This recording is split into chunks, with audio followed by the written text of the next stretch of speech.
noches y bienvenidos a Perspectivas. Enrique, ¿cómo te va? Muy buenas noches. ¿Cómo estás, Belén? ¿Cómo les va a todos? Buen inicio de semana. Estamos en Perspectivas para analizar en este primer bloque, Belén, una ley muy polémica, muy controversial, que es la Ley de Seguridad Interior. Sí. Y esto después de una década. Hay que recordar que esta famosa guerra contra el narcotráfico, guerra contra el crimen organizado, comenzó por allá de diciembre de 2006. Es decir, han pasado más de 10 años y 3 meses de que Felipe Calderón y su gabinete casi entero en ese momento, con, por cierto, Francisco Ramírez Acuña de secretario de Gobernación, sí. Pues de alguna forma, no lo dicen en el discurso, pero queda implícito que comenzó esta famosa guerra contra el crimen organizado, esta guerra contra el narco.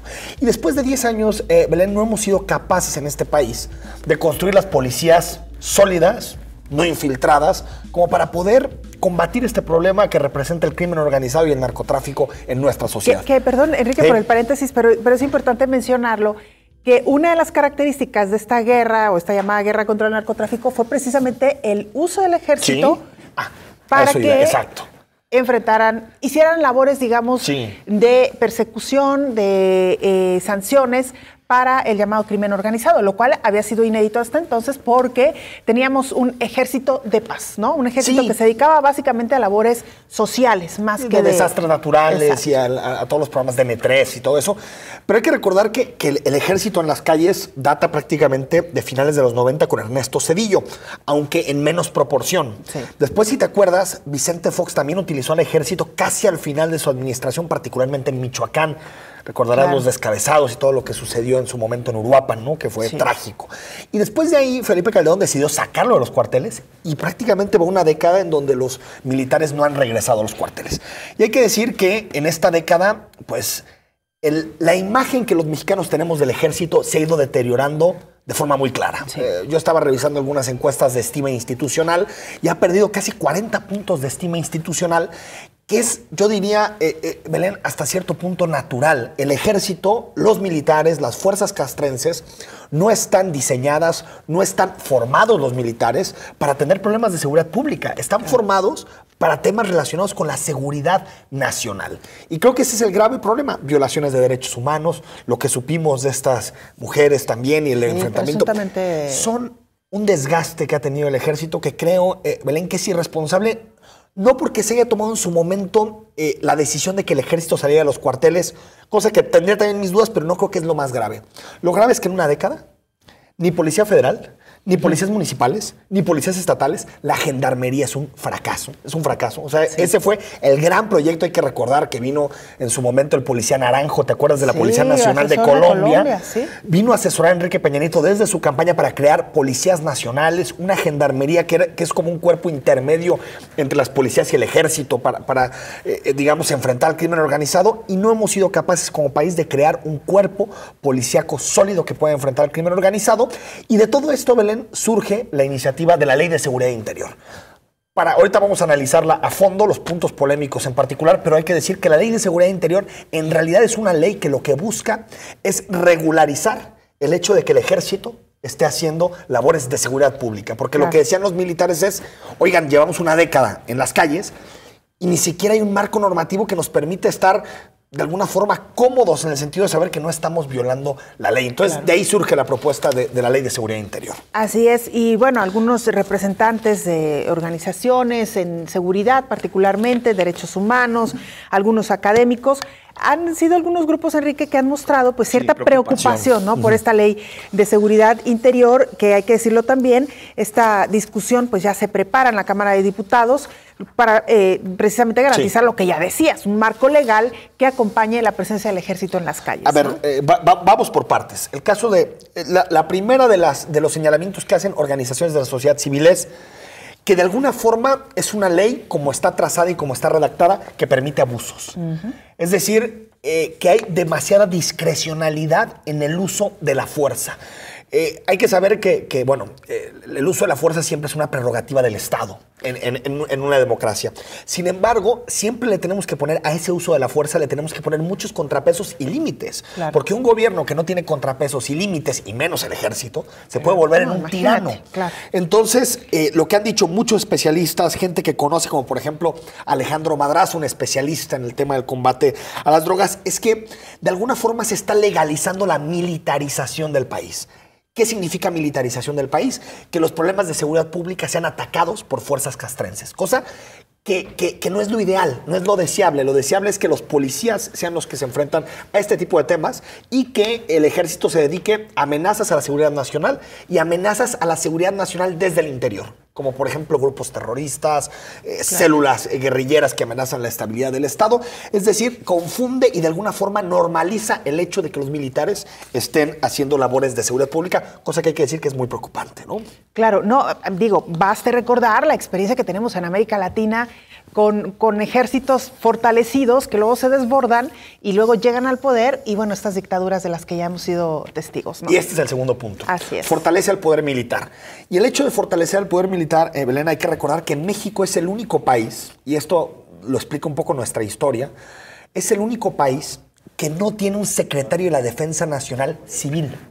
Siempre el secretario de la Defensa Nacional ha sido un militar. Sí, un militar. Eso para nosotros es normal. Pero en nuestro continente, por lo que ha pasado, que ya decías, dictaduras militares por toda América del Sur, no es normal. Ya siempre el poder militar está subordinado a un mando civil. Por lo tanto, el fortalecimiento del poder militar nos puede llevar a un ejército con demasiadas atribuciones, que va en contracorriente de lo que hemos querido hacer desde la alternancia, que es quitar fuero militar, tribunales militares, que sean juzgados en tribunales civiles. Va a contracorriente incluso de lo que nos ha en su momento recomendado la Comisión Interamericana de Derechos Humanos. Entonces también es un punto, digamos, muy preocupante. Así es. Un tercer punto, Enrique, es incompatible con tratados internacionales, ¿no? Este es un asunto fundamental, Belén. Hay que recordar que con la reforma famosa de 2008, que ha tenido muchos efectos, que es que se colocan los derechos humanos y el principio pro persona como el eje transversal de todo nuestro marco normativo, hay que recordar que los tratados internacionales se ponen al mismo nivel que la Constitución. Claro. Que no es un cambio menor. Claro. Es decir, nuestra Constitución tiene el mismo peso, el artículo que me digan de la Constitución tiene el mismo peso que lo que firmemos afuera con un tratado internacional. Por lo tanto, esto es incompatible en la medida de los dos puntos previos, en que hay discrecionalidad y en que el poder militar queda muy fortalecido después de al menos lo que está discutiendo en el primer dictamen, claro, que se aprobó en el Congreso del Estado, en el Congreso Federal, perdón. Volviendo al tema de las experiencias, Enrique, bueno, 10 años del ejército en las calles, 10 años de darle mayores atribuciones, pues no nos ha garantizado que hay un mejor combate a la inseguridad y al crimen organizado, ¿no? Los números ahí están, el número de desaparecidos, el número de muertes, el número de enfrentamientos. Tlatlaya, Ayotzinapa, donde incluso hay un tufo de participación de los militares, sí, porque los militares, por su dinámica, por su forma de entender la relación con la sociedad, no han querido abrir los cuarteles a investigaciones de carácter internacional, como por ejemplo la de en su momento el grupo interdisciplinario de la Comisión Interamericana. Es decir, ¿no? Los militares tienen estas resistencias históricas a estar supeditados al poder civil, por lo tanto es fundamental constreñirlos desde las leyes. 4, y esto es un punto fundamental, Belén, no se hace un balance del éxito o fracaso de la estrategia. Yo creo que en este país llevamos, ya lo decías, una década, 207,000 asesinados. Es una cifra que ni Irak ni Afganistán. Exacto. ¿No? O sea, ni los países formalmente en guerra interestatal y con instituciones mucho más débiles que las nuestras. Miles y miles de desaparecidos, policías totalmente infiltradas. Y todavía nos dicen que este asunto no es de la estrategia. Claro que es de la estrategia, que se diseñó mal, que el objetivo es contener la droga, cuando el objetivo no tendría que ser eso, sino evitar la violencia. Por lo tanto, en este debate sobre la Ley de Seguridad Interior, no hay ninguna, pero ni el más mínimo atisbo de tratar de reconsiderar la estrategia que nos ha llevado claramente al fracaso. 5, no fortalece a la policía, que es la salida. Nos puede costar décadas, generaciones, pero la única forma de que tengamos un modelo de seguridad sustentable es que tengamos policías confiables. A todos los niveles de gobierno, y te voy a decir una cosa, Belén, sobre todo el nivel municipal, que es lo más cercano a la ciudadanía y los que pueden atender los grandes problemas. Entonces, por un lado se discute la Ley de Seguridad Interior Y por el otro lado, se discute el famoso mando único, mixto y flexible, que no tiene nada que ver con esta propuesta. No. O sea, es cuando dices... ¿Y dónde cabe en el modelo estas Aquí lo que busca es ¿no? normalizar el hecho de que los militares estén en las calles. Y la otra lo que dice es que tenemos que ir a un modelo de mandos estatales y de mandos metropolitanos que tengan cierta flexibilidad de acuerdo a las diferencias demográficas entre municipios. No tiene nada que ver una cosa con la otra. Entonces me parece que es estar... Pues jugando a inventar cosas, ¿no? Cuando en realidad no tiene nada una cosa con la otra. Y algunos activistas también, Enrique, hablan de la afectación a la privacidad. Sí, desde la reforma en telecomunicaciones, Belén, y aquí platicamos en su momento con la gente de la red por la defensa de los derechos digitales, si te acuerdas, con Carlos Brito y también en su momento con Luis García. Desde la reforma en telecomunicaciones hay mucha discrecionalidad para poder intervenir las comunicaciones, para poder intervenir el teléfono tuyo o el teléfono mío, el teléfono de quien nos está viendo. Y digamos, siempre un Estado tiene que tener posibilidad de intervenir comunicaciones para combatir al crimen. Sin embargo, la diferencia entre un Estado bananero, una dictadura o un Estado autoritario y un Estado democrático son los contrapesos para poder intervenir un teléfono. En países democráticos avanzados, con un Estado de Derecho garantizado y robusto, lo que tienes que hacer, Belén, es pedir una orden judicial. Y si el juez no te da una orden judicial, incluso, por ejemplo, en Estados Unidos está la orden judicial y aparte hay una comisión bicameral de seguridad nacional para poder intervenir ciertos aparatos tecnológicos. Es decir, son muchos contrapesos. En la reforma en telecomunicaciones hay mucho acceso a metadatos y también te voy a decir una cosa, hay una obligación anticonstitucional desde mi punto de vista para que las compañías de telefonía celular guarden tus metadatos hasta por 2 años. Sí. Y no queda claro cuál es la relación y el proceso por el cual, por ejemplo, la Fiscalía, en el caso de Jalisco, o la Procuraduría General de la República, puede pedir tus datos o mis datos para hacer una investigación. Entonces, creo que este es un asunto que le tenemos que poner un ojo fundamental, porque aquí no solo está en juego, porque muchas veces dicen, bueno, total, si no estás del lado incorrecto, no te va a pasar nada. Nuestros gobiernos nos han demostrado por mucho tiempo que nuestros datos, nuestra privacidad, lo utilizan de forma negativa. Y yo creo, Enrique, que nada más estamos frente a una pieza que nos refleja cómo está el resto de los cuerpos policíacos y de seguridad en nuestro país y que no hay una estrategia de seguridad, no hay un modelo claro a seguir. Llevamos años escuchando que si la policía intermunicipal, que si la policía metropolitana, que si la gendarmería, y no terminamos de entender hacia dónde vamos finalmente en materia de combate a la inseguridad, mientras, como se ha dicho anteriormente, mientras los grupos criminales están perfectamente organizados, pues del otro lado lo que menos hay es organización y claridad, ¿no? Este año entramos en esta materia, Belén, con Fuerza Única Regional. Sí, es una Fuerza Única Metropolitana. Grupos. Agencia Metropolitana de Seguridad. Las fiscalías en todas sus ramas, la Policía Federal, el Ejército. Un nuevo sistema de justicia. Un nuevo sistema de justicia. Es un rollo, es un embrollo que no se ha logrado desilvanar en estos últimos meses. El presidente de la República estuvo ayer muy emotivo en el festejo de las Fuerzas Armadas y dijo que al Ejército hay que respetarlo. Yo creo que sí, hay que respetarlo, regresándolo a los cuarteles. Creo que es ahí donde debe estar, o atendiendo temas de desastres naturales, de atentados de seguridad nacional, de inteligencia. Pero creo que la mejor forma de faltarle al respeto al Ejército es tenerlo en la calle, arriesgando su prestigio y aparte arriesgando a la población. Y sin herramientas, además, para todos estos elementos que van a la calle, ahora sí que van a la guerra sin fusiles, ¿no? Me decía mi profesor de Seguridad Nacional de la facultad, Marcos Pablo Moloesnik, que es un extraordinario especialista, decía, los militares están entrenados para matar en el menor tiempo posible y al menor costo. Imagínate, para eso están entrenados los militares.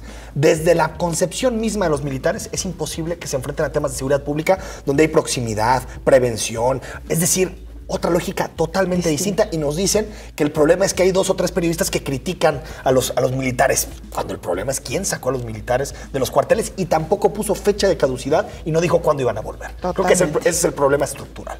Bueno, que hay que decir que Peña se comprometió a regresarlos paulatinamente a los cuarteles, no lo ha hecho, ¿no? Pues no. Así que, ya lo pidió hasta el general Cienfuegos. Así es. Dijo, ya, nosotros tenemos que volver, no tenemos por qué estar en la calle. Bueno, el tema no se agota, Enrique, es un súper tema y por supuesto que lo estaremos abordando aquí en Perspectivas. Mientras tanto, vamos a la pausa porque regresamos con otro gran tema.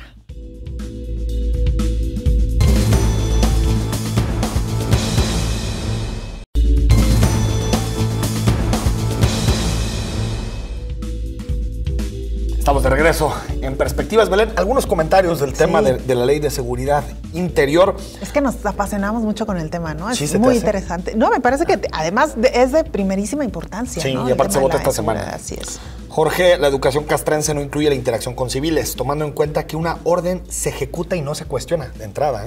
Exacto. Incluso esta era una de las justificaciones de los tribunales militares. La integridad física de los ciudadanos quedaría a criterio personal del Poder Ejecutivo plagado de corrupción y delincuencia. Imagínate la discrecionalidad. Tremendo.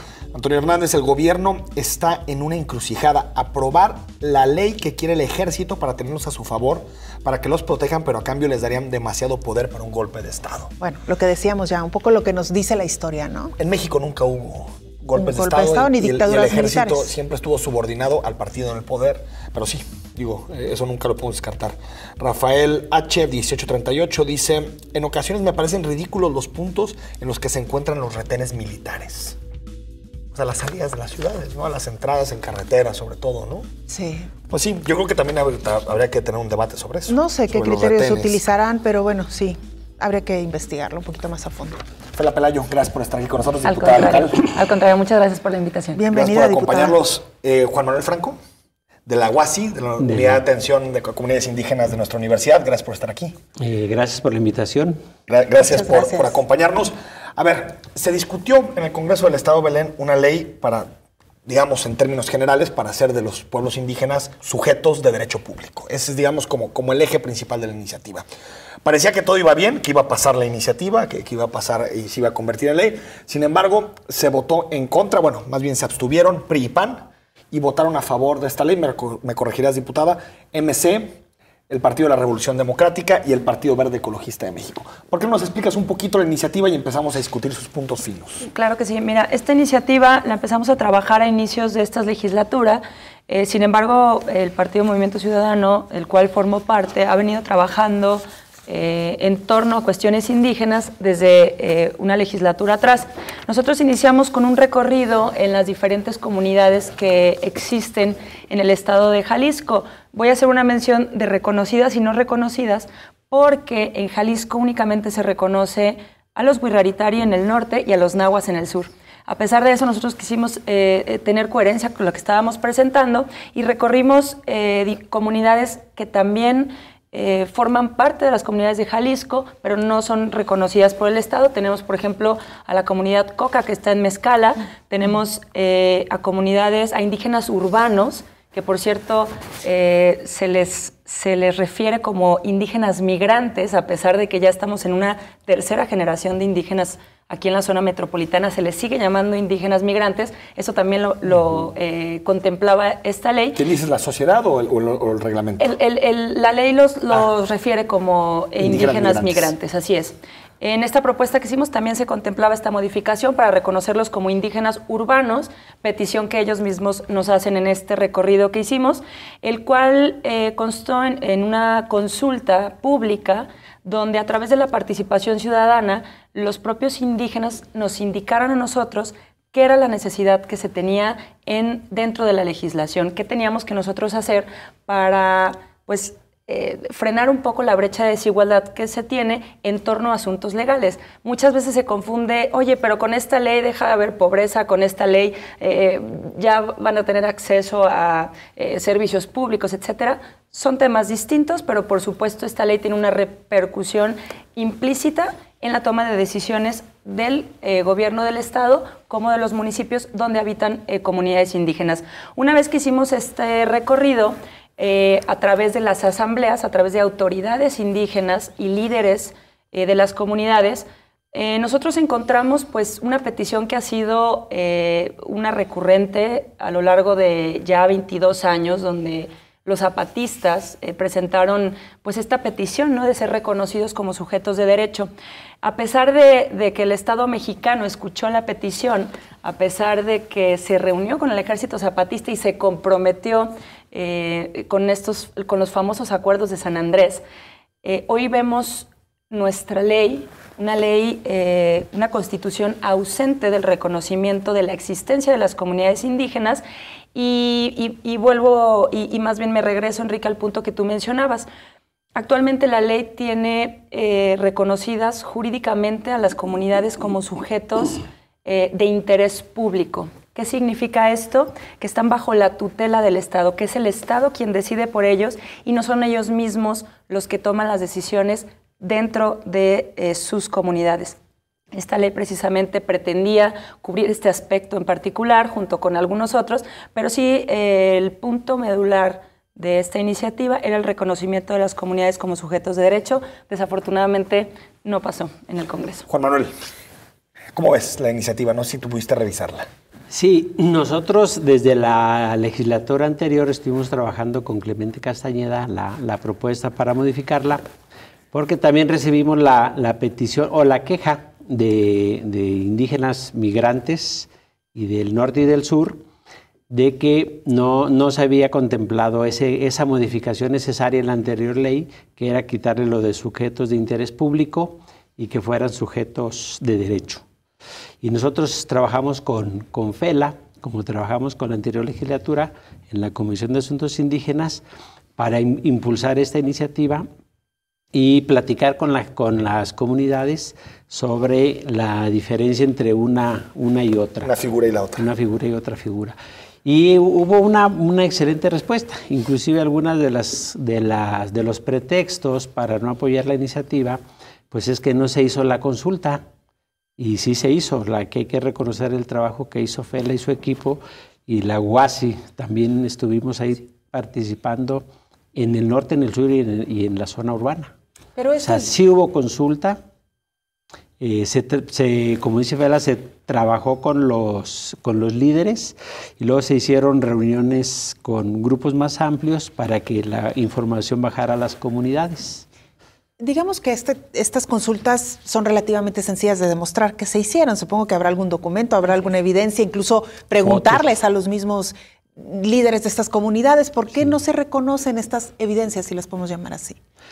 No deja de haber grupos, tanto en comunidades indígenas como en cualquier lado, no deja de haber grupos y de haber inconformes. Entonces, por ejemplo, en la Comisión Estatal Indígena, los que están ahí, las autoridades los mandan representando a las comunidades.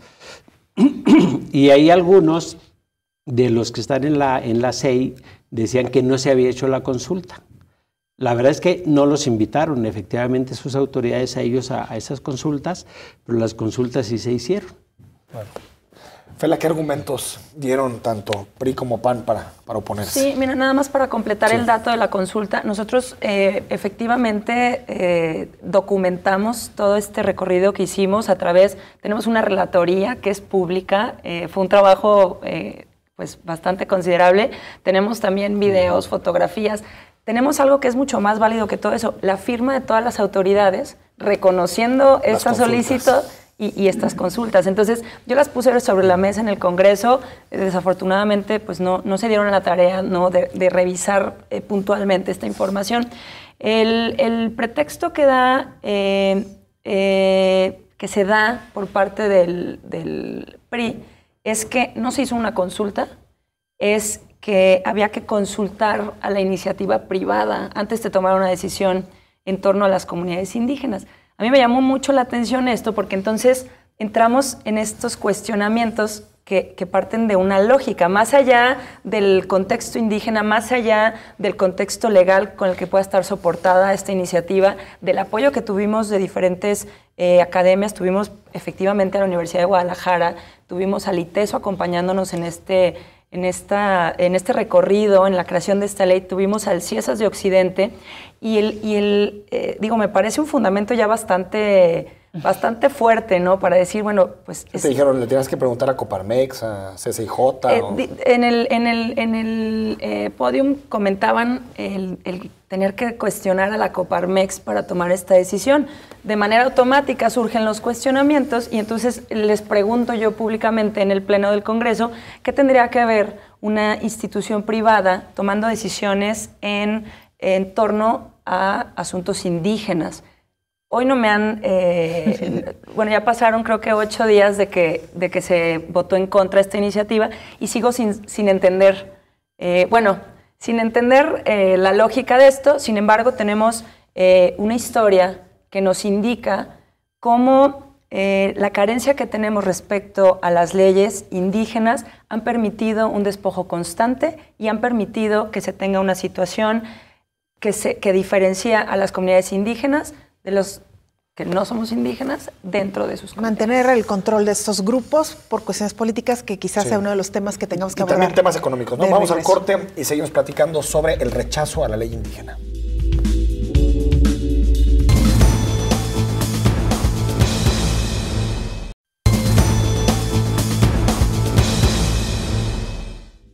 La diputada Fela Pelayo López realizó una propuesta de ley en defensa de las comunidades indígenas. Para que pudiera ser aprobada la ley indígena, tenía que haber 26 votos. Sin embargo, los diputados tanto del PRI como del PAN votaron en contra. Hubo 18 votos a favor y 17 en abstención. Por lo tanto, no se aprobó la iniciativa que propuso la diputada. Pelayo López dio a conocer un análisis de cómo se han reducido los recursos presupuestales para estos conglomerados. En 2015, según la información gubernamental, se destinaron poco más de 99 millones de pesos para obras básicas en comunidades indígenas y para 2016 se redujeron a 57 millones. ¿Qué hace falta para visibilizar y defender a estos grupos? Estamos de regreso en Perspectivas, analizando o tratando de entender por qué se rechazó la ley indígena en el Congreso del Estado, con la diputada Fela Pelayo y con Juan Manuel Franco, jefe de la Unidad de Atención a Comunidades Indígenas de la Universidad de Guadalajara, de apoyo, ¿verdad? A las comunidades indígenas. Apoyo. Correcto. Oye, Juan Manuel, a ver, tú revisaste esta ley. Sí. Al ser rechazada, ¿qué están perdiendo las comunidades indígenas? Es decir, ¿qué tipo de derechos no pueden acceder porque esta ley fue rechazada? Reconocerles que son mayores de edad y que pueden tomar decisiones. Entonces es tan sencillo, ¿no?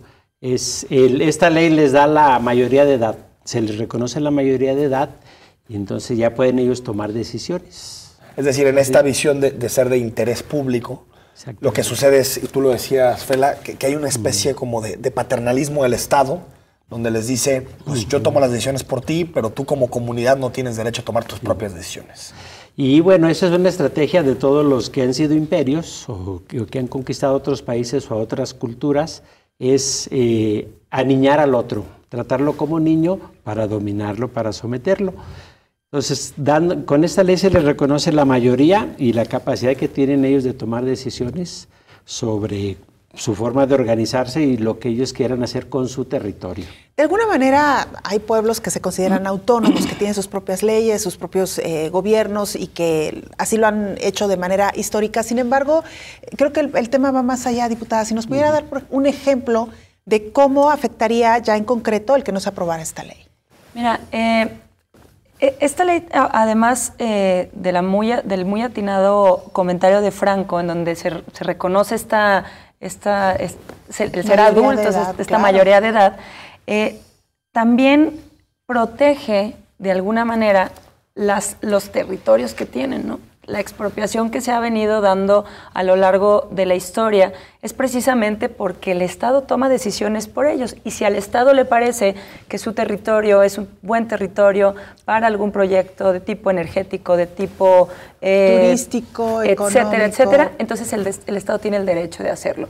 Otro de los puntos muy importantes que me gustaría mencionar y que lo relaciono con el actual informe de gobierno que nos entrega el gobernador Aristóteles, es un tema de asignación de proyectos, de asignación de recursos públicos para proyectos. En el 2015 se otorga a las comunidades indígenas aproximadamente 96.6 millones de pesos para obra, infraestructura de obra, para carreteras, cualquier tipo de obra, 96.6 millones, 99.6 millones. El año pasado se reduce esta cantidad en un 40%, 54 millones de pesos. La propia informe indica que es porque no se presentaron proyectos suficientes para poder bajar inversión que fuera destinada a las comunidades. ¿Qué pasa? Cuando tú no tienes el reconocimiento de las comunidades indígenas, cuando tú no reconoces la existencia de indígenas en tu estado, entonces tampoco tienes la obligación de tener presencia indígena dentro de tus órganos de administración, en el municipio, en el propio estado. Entonces, ¿quién que no tenga la voluntad política de hacerlo va a presentar proyectos y programas para poder bajar dinero? Esta ley también pretendía el tener presencia indígena dentro del municipio. ¿Para qué? Para que hubiera los propios interesados en desarrollar proyectos para bajar fondos. Estamos viendo un continuo atropello a los derechos. Estamos viendo cómo se liga una cosa con la otra, ¿no? Estamos viendo cómo sí necesitamos procurar que sucedan este tipo de leyes para entonces aspirar a muchos mayores recursos dentro del que el Estado otorga para las comunidades. ¿Por qué, Juan Manuel, históricamente PRI y PAN se han opuesto a este tipo de proyectos? Porque si es algo muy simbólico, esos dos partidos políticos, pasó incluso en los acuerdos de San Andrés en su momento, el Partido de Acción Nacional, cuando se empezaban a discutir los temas de indigenismo, decían no, aquí es un Estado liberal y en los Estados liberales nada de reconocer derechos colectivos, los derechos son individuales y se deben de ejercer así. ¿Por qué esta versión histórica a darle reconocimiento jurídico a los pueblos indígenas?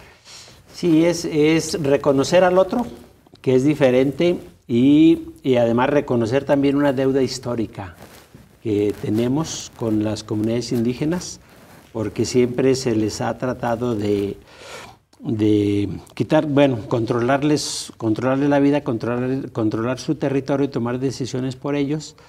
Y las comunidades indígenas exigen que se les reconozca el derecho que tienen a tomar decisiones en su territorio sin ser autónomos. O sea, son parte de Jalisco, son parte de Durango, de Nayarit, un pedazo de Zacatecas. Pero con autonomía. Pero ellos pueden tomar decisiones en su territorio.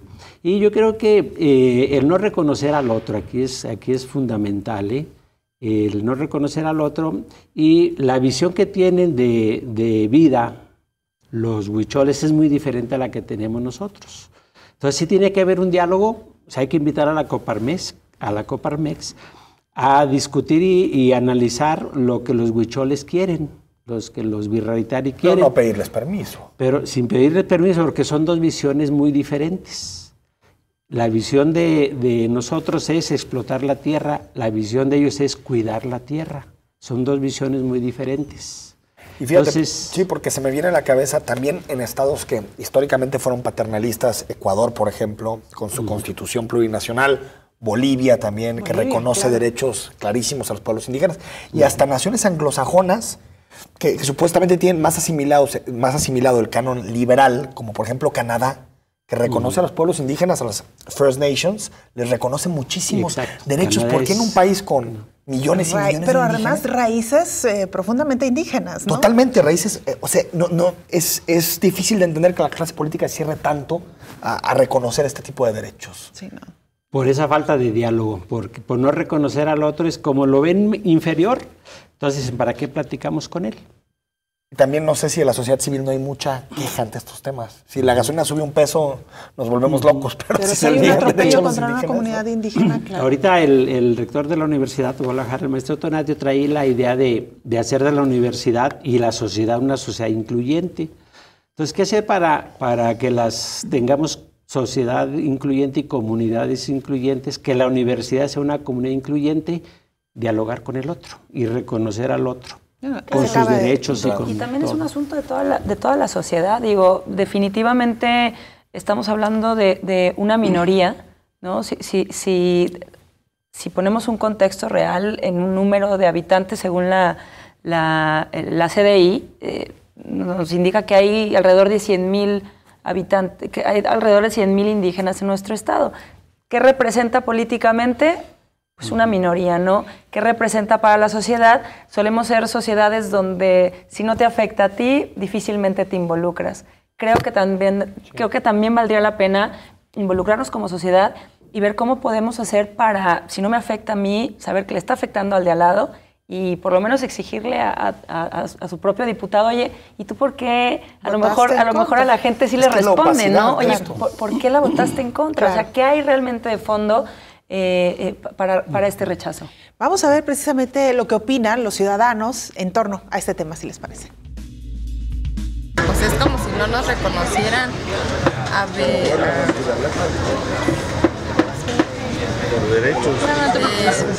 nuestros derechos, de nuestras etnias, de nuestra cultura, que todos nos rechazaran. Un retroceso, un agravio en contra de los derechos de las comunidades y de los pueblos indígenas, toda vez que debe existir una norma, un referente en derecho, pues para reconocer los derechos de los pueblos y las comunidades indígenas.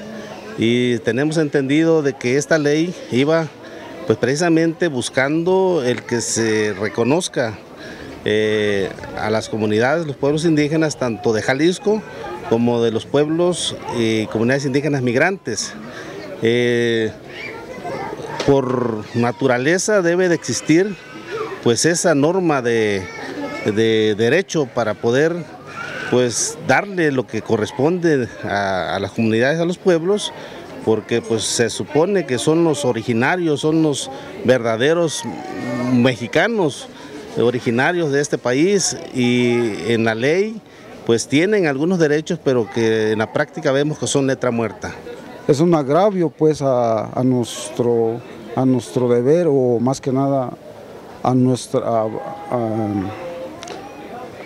lo que debe de hacer el gobierno, pues que nos debe respetar, que como sabemos que hablemos un dialecto, como en el caso que yo soy purépecha, que se habla el purépecha, tiene que saber el gobierno de que esta comunidad existe, como aquí en Jalisco que están los huicholes, que debe darles pues ciertos privilegios también, como ellos lo tienen, y como es el gobierno, darle más apoyos también a las comunidades y pueblos indígenas. Creo que eso es lo que yo diría, pues, de que el gobierno tenga respeto por los pueblos y comunidades indígenas. Pues ahí está el reclamo, claro. Hijo, como mucho sentido en lo que dicen las personas que entrevistamos, ¿no? Y entonces de repente no entendemos por qué esto que a nosotros nos hace mucho sentido, de repente a los políticos y a los gobernantes no. Sí, no, está muy claro en lo que dicen los ciudadanos, ¿no? Claro, en el momento que le preguntas a un purépecha, por ejemplo, y entiende la definición de pueblos y comunidades indígenas, está reconociendo perfectamente la existencia de comunidades, ¿no? Los derechos comunales que tienen los indígenas. Entonces, habrá que escucharlos, a ver los demás diputados. Que por cierto, no quieren dar la cara. Sí, porque los hemos invitado a muchos espacios y tiene muy ocupada la agenda, como para poder venir y rendirle cuentas a los ciudadanos. Dice Oscar Alcalá, a ver, la autodeterminación de las personas, de las familias, de los pueblos, no es cosa de interés público, dice. Y menos cuando intentan corromper ese derecho con pesos. Aprobando la ley indígena, entonces, pido que también toda Guadalajara sea comunidad indígena, para que tomen en cuenta la opinión de los habitantes para los cambios en la legislación.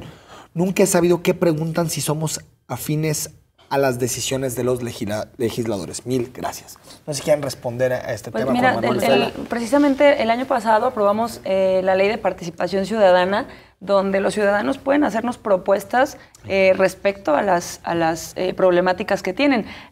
Las comunidades indígenas no. Estamos hablando de un derecho, no estamos hablando de garantías individuales en esta ley. Me gustaría también precisar este tema. Estamos hablando de garantías colectivas.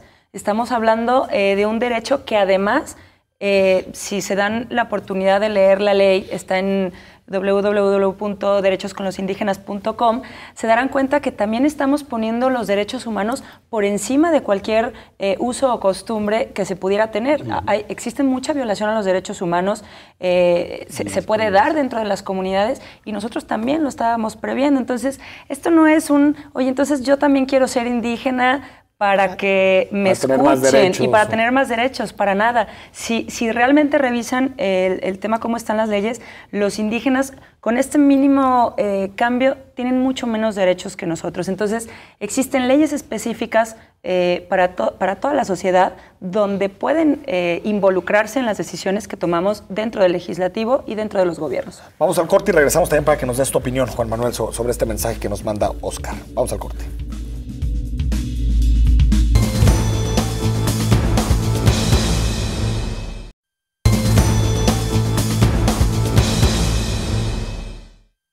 Ante el rechazo de los diputados del Congreso de Jalisco por garantizar la autonomía de los pueblos indígenas, representantes de diferentes etnias acudieron al legislativo para exigir la reforma a la ley estatal indígena, cuya esencia era el cambio de estatus jurídico de las comunidades que hasta ahora están bajo la figura de sujetos de interés público y no como sujetos de derecho. En conferencia de prensa, los representantes reiteraron su respaldo a la reforma que fue presentada por la presidenta de la Comisión de Asuntos Indígenas, Fela Pelayo, y que anteriormente fue rechazada debido a la abstención en el voto por parte de las fracciones parlamentarias del Partido Revolucionario Institucional y del Partido Acción Nacional. Se nos está yendo perspectivas, Belén. Un tema interesantísimo, sí. Los derechos de los pueblos indígenas. Y Juan Manuel, nos quedamos con este mensaje, y también tú un poco lo decías en el corte, Belén, toda esta idea de cómo coexisten los marcos normativos, el nacional con los estatales, las autonomías. No sé si, como dice Óscar, tú ves alguna contradicción en este tipo de derechos. Fíjate que ninguna es los derechos individuales que están protegidos en la Constitución, pero también tenemos los derechos colectivos. O sea, como si eres indígena o eres mexicano, o sea, somos mexicanos, los biraritaris son mexicanos, los zapotecas, los purépechas, todos son mexicanos. Y entonces, los ampara la Constitución. Este diálogo que se da entre intereses individuales, intereses colectivos, intereses nacionales, tiene que ser un diálogo y reconocer la diversidad. Hay que reconocer que el otro es diferente, y porque es diferente no es menos que yo, es igual que yo. Y es cuando podemos lograr que se dé un diálogo entre todos para lograr tener un país que trabaje en armonía, ¿no? Reconociéndonos como iguales todos. Y entonces esto de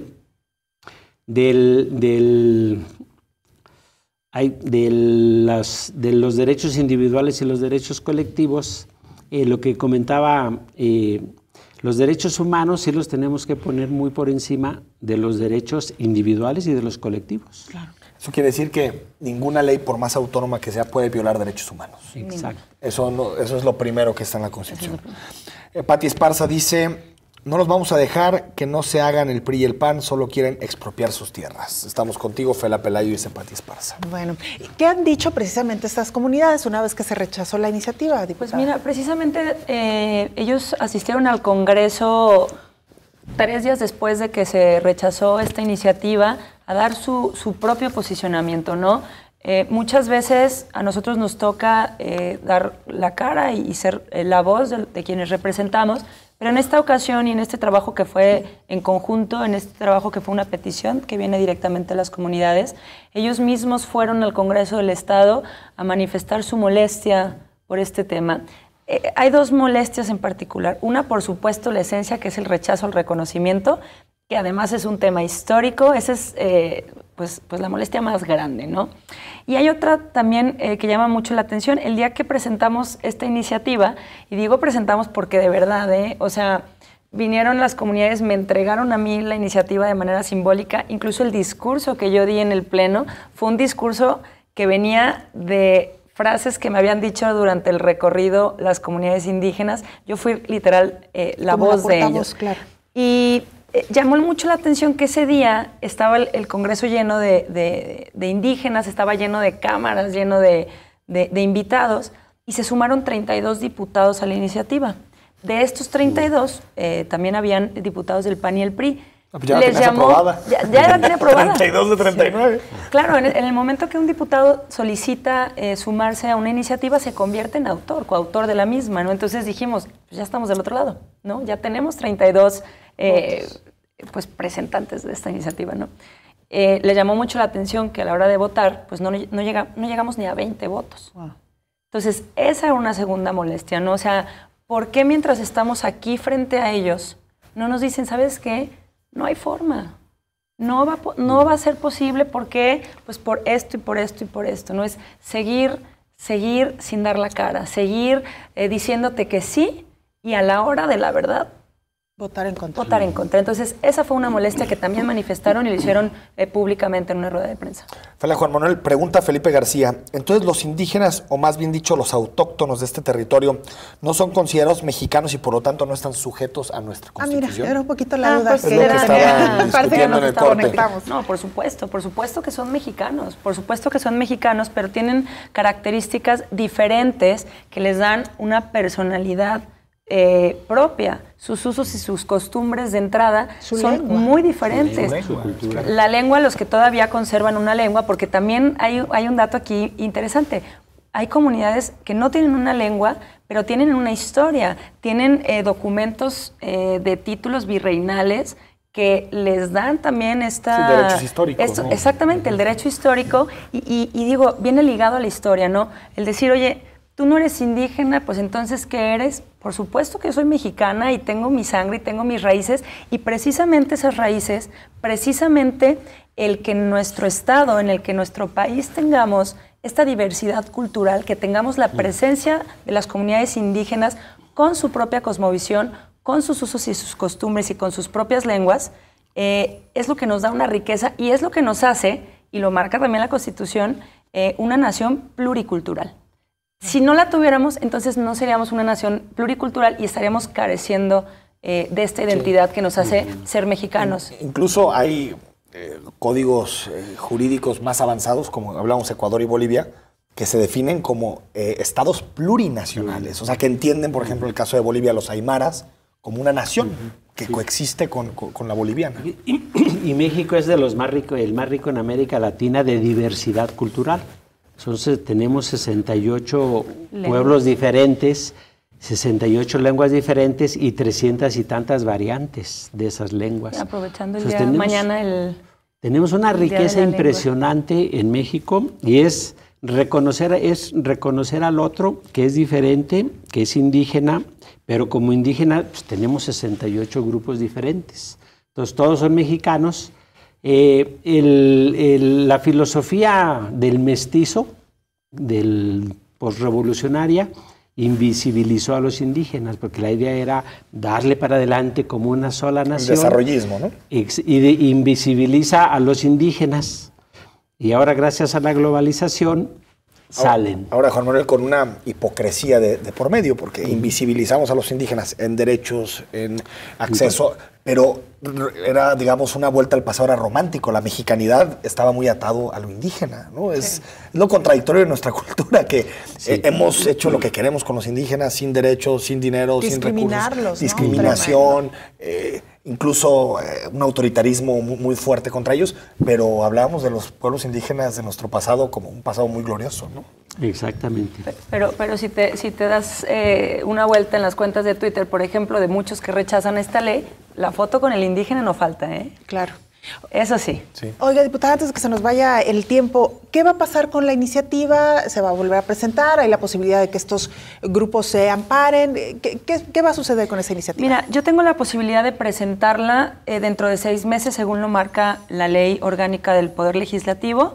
Para yo presentar esta ley, yo tengo que ser coherente con lo que estoy promoviendo, ¿no? El derecho a la consulta, preguntarles a ellos qué es lo que necesitan. Entonces, en estos meses estaré recorriendo nuevamente las comunidades indígenas. Voy a trabajar en una ley, la ley de la consulta, precisamente porque tenemos también, ese será otro tema más adelante, pero hay una carencia en la consulta que se debe de realizar a las comunidades indígenas.